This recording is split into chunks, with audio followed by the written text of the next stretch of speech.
जय Hind. Text book judiciary से मैं चंदन सिंह आप सभी दर्शकों का स्वागत अभिनंदन करता हूं कानूनी पिटारा के एपिसोड नंबर 9 में। दोस्तों, मनीष सिसोदिया जो कि शिक्षा मंत्री थे दिल्ली सरकार में, उनको आज जेल से रिहा कर दिया गया है दोस्तों। यानी कि उनके साथ अरविंद केजरीवाल भी जो है शराब घोटाले के मामले में इन दोनों लोगों को सीबीआई ने अरेस्ट किया था दोस्तों। तो आज के दिन जो है 9 अगस्त को इनको जो है सुप्रीम कोर्ट के द्वारा जो है इनको जमानत दे दी गई। यानी कि कुल 17 महीने तक जो है ये जेल में रहें और 17 महीने के बाद जो है आज तिहाड़ जेल से इनकी रिहाई हो गई। यानी कि जेल से लेकर बेल तक की जो है कहानी को आज मैं आपको बताऊंगा और इसके साथ में आपको ये भी बताऊंगा दोस्तों कि सुप्रीम कोर्ट ने कौन कौन से ग्राउंड के ऊपर जो है बेल दिया है। साथ में एक सबसे महत्वपूर्ण चीज जिसमें स्पीडी ट्रायल के बारे में बात किया गया है दोस्तों। इस केस के अंदर स्पीडी ट्रायल के ऊपर जो है सुप्रीम कोर्ट ने जमानत दिया है और इसके साथ सुप्रीम कोर्ट ने कई सारे केसेस को कोट किया है, जिसमें मैं मुख्य रूप से 2 केसेस के बारे में इस वीडियो में डिस्कस करूंगा आप लोगों से। तो चलिए स्टार्ट करते हैं। तो दोस्तों, जैसा मैंने बताया कि 17 महीनों के बाद जो है मनीष सिसोदिया को बाहर निकाला गया जेल से, उनको जो है वो जेल से रिहा कर दिया गया। तो दोस्तों, कहीं ना कहीं उनके जो राइट्स का वायलेशन हो रहा था और या फिर उनको जिस मामले में अंदर किया गया, क्योंकि इनकी अरेस्ट जो है 2 बार हुए हैं। एक बार सबसे पहले सीबीआई ने इनको 26 फरवरी 2023 को सीबीआई ने उनको शराब घोटाले में जो अरेस्ट कर लिया था। दिल्ली में चर्चित शराब घोटाला आपको पता होगा, उसमें इनको जो है अरेस्ट किया गया। इसके बाद जो है 9 मार्च को 2023 को ही ईडी ने मनी लॉन्ड्रिंग के मामले में मनीष सिसोदिया को दोबारा अरेस्ट कर लिया था। तो दोस्तों, ये दोनों ही मामले जो है उस समय से फरवरी से चल रहे हैं और इस मामले के अंदर कई बार जो है निचली अदालत से लेकर ऊपर अदालत तक जो है सुनवाई इसमें हुई। अब जाकर जो है इनको रिहा किया गया। तो दोस्तों, जब बेल मिला है तो बेल के कुछ ग्राउंड जो है वो सुप्रीम कोर्ट ने दिए हैं। यानी कि बेल उनको कुछ शर्तों पे दिया गया है। हर कोई को जब क्रिमिनल ऑफेंस में ऐसा होता है तो कोर्ट जो है कुछ शर्तें, कुछ बॉन्ड होती है वो भरवाती है, जिसके तरफ से जो है वो जो पर्सन है उसको वो चीज़ पूरा करना होता है। यानी कि इस केस में भी सुप्रीम कोर्ट ने बॉन्ड जो है यानी कि बेल की कुछ शर्तें रखी हैं। और उस बेल की शर्तें क्या हैं दोस्तों? तो पहला शर्त है कि 10 लाख रुपए का उनको जो है बेल बॉन्ड भरना होगा और दूसरी जो शर्त है कि उनको अपना पासपोर्ट सरेंडर करना होगा, वो देश से बाहर नहीं जा सकते हैं। और तीसरी जो शर्त है वो ये है कि उनको पुलिस थाने में अटेंडेंस लगाना होगा। यानी कि जो भी उनका ऑफिसर होगा, जिस थाने में उनको दिया गया है, उस थाने में जाकर वो हर सोमवार को अटेंडेंस लगाएंगे, जाकर हाजिरी देंगे दोस्तों। तो आखिर बेल मिली क्यों बेल मिली, इसके बारे में हमें जानना है। तो बेल मिलने के पीछे कारण क्या है दोस्तों? अगर हम देखें, सबसे पहला चीज अगर आप देखेंगे तो बेल से संबंधित पहले हमें सीआरपीसी के कुछ प्रोविजंस को समझ लेना है। सीआरपीसी की जो चैप्टर 33 है उसके अंदर जो है धारा 437 के अंदर जो है बात किया गया है कि when the bail may be taken in the case of non bailable offence. So basically दोस्तों, जो चार्जेज उनके ऊपर लगे हैं वो एक मनी लॉन्ड्रिंग का चार्ज लगा और एक चार्ज लगा शराब घोटाले का, जो कि दोनों ही नॉन बेलेबल ऑफेंस है।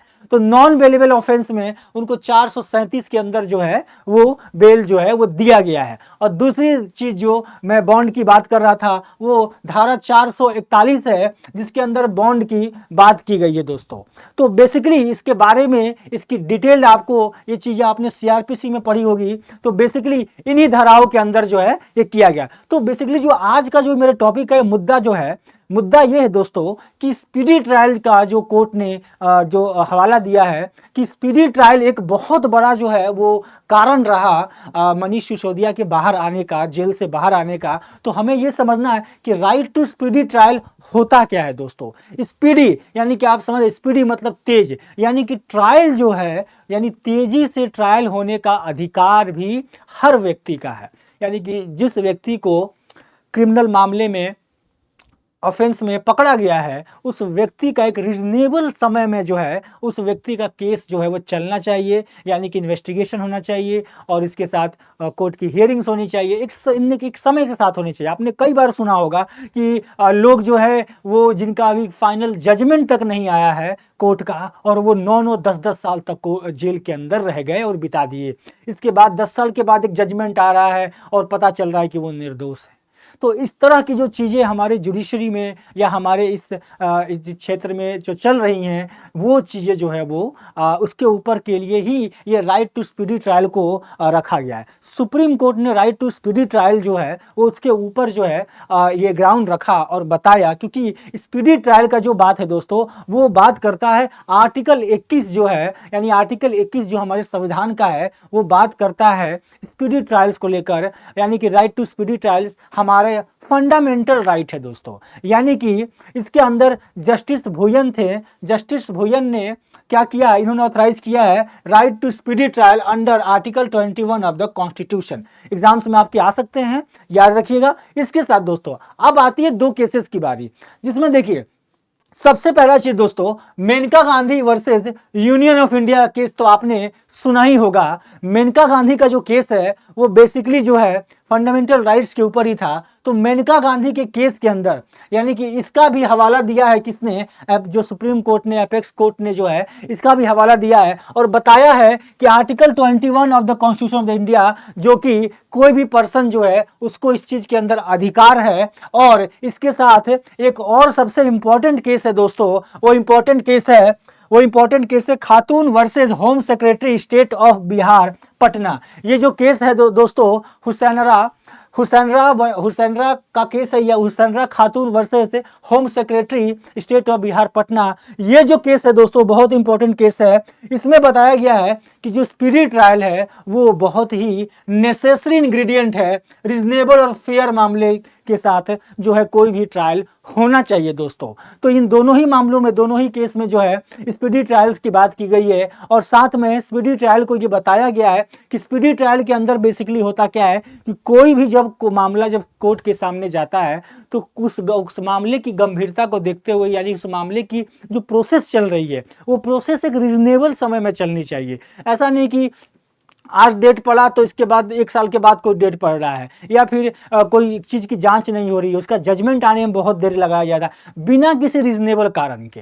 तो ये नहीं होना चाहिए, ये चीज़ें जो है सही से होनी चाहिए। यानी कि स्पीडी ट्रायल जो है क्रिमिनल एक्ट में वो एक बेसिक ऑब्जेक्ट माना गया है दोस्तों, बेसिक ऑब्जेक्ट माना गया है। कोई भी क्रिमिनल जो अपराध हुए हैं उसके अंदर में स्पीडी ट्रायल, क्योंकि बहुत सारे ऐसे जो एग्जाम्पल्स है जिसके अंदर जो है लोग फेस कर रहे हैं, मर्डर के केसेस चल रहे हैं और वो काफ़ी साल तक चलते रह रहे हैं। जितनी साल की सज़ा नहीं है उतने साल तक जो है केस जो है वो चलता रह रहा। आपने सुना होगा तारीख पे तारीख, तारीख पे तारीख। तो ये जो तारीख पे तारीख है दोस्तों वो यही है, तारीख पे तारीख को ही रोक लगाने के लिए स्पीडी ट्रायल का जो है प्रोसीजर रखा गया है, स्पीडी ट्रायल के अंदर जो है होना चाहिए। और ये हमारा फंडामेंटल राइट है आर्टिकल 21 के तहत। तो 2 इंपॉर्टेंट केस के बारे में आपको मैंने नाम बताया, एक मेनका गांधी का केस और एक ये खातून वर्सेस होम सेक्रेटरी का जो केस है। इन दोनों ही केस में, और इस केस में बेसिकली हम खातून वाले केस में बेसिकली सीधा बताया गया था कि स्पीडी ट्रायल ये एसेंशियल इंग्रेडिएंट माना गया है इसको। तो दोस्तों ये दोनों इंपॉर्टेंट केस थे, आपको याद रखना चाहिए। और चूंकि सीबीआई और ईडी के ऊपर जो है इसी चीज़ का आरोप लगा है कि सीबीआई और ईडी ने केस को बहुत ही धीमे गति से चलाया, बहुत ही देरी से चलाया। तो जो कि ट्रायल जो चल रही थी या जो भी इन्वेस्टिगेशंस हो रहे थे, विटनेस के जो भी विटनेस रिकॉर्ड किए जा रहे थे वो काफ़ी धीमे गति से हुए। इसी के वजह से जो है, यानी कि धीमे गति चलने के वजह से, स्पीडी ट्रायल की वजह से जो है मनीष सिसोदिया को बेल दिया गया है दोस्तों। तो मनीष सिसोदिया को जेल से रिहा कर दिया गया है, तिहाड़ जेल से वो बाहर आ चुके हैं। और इसके साथ आगे अगर कोई अपडेट होता है तो हम बिल्कुल आपको इसके बारे में जानकारी अपने टेक्स्ट बुक जुडिशरी पे देंगे। तब तक के लिए आप हमारे साथ जुड़े रहिए, सब्सक्राइब कीजिए और आगे के वीडियोस को लगातार देखते रहिए। जय हिंद, जय भारत।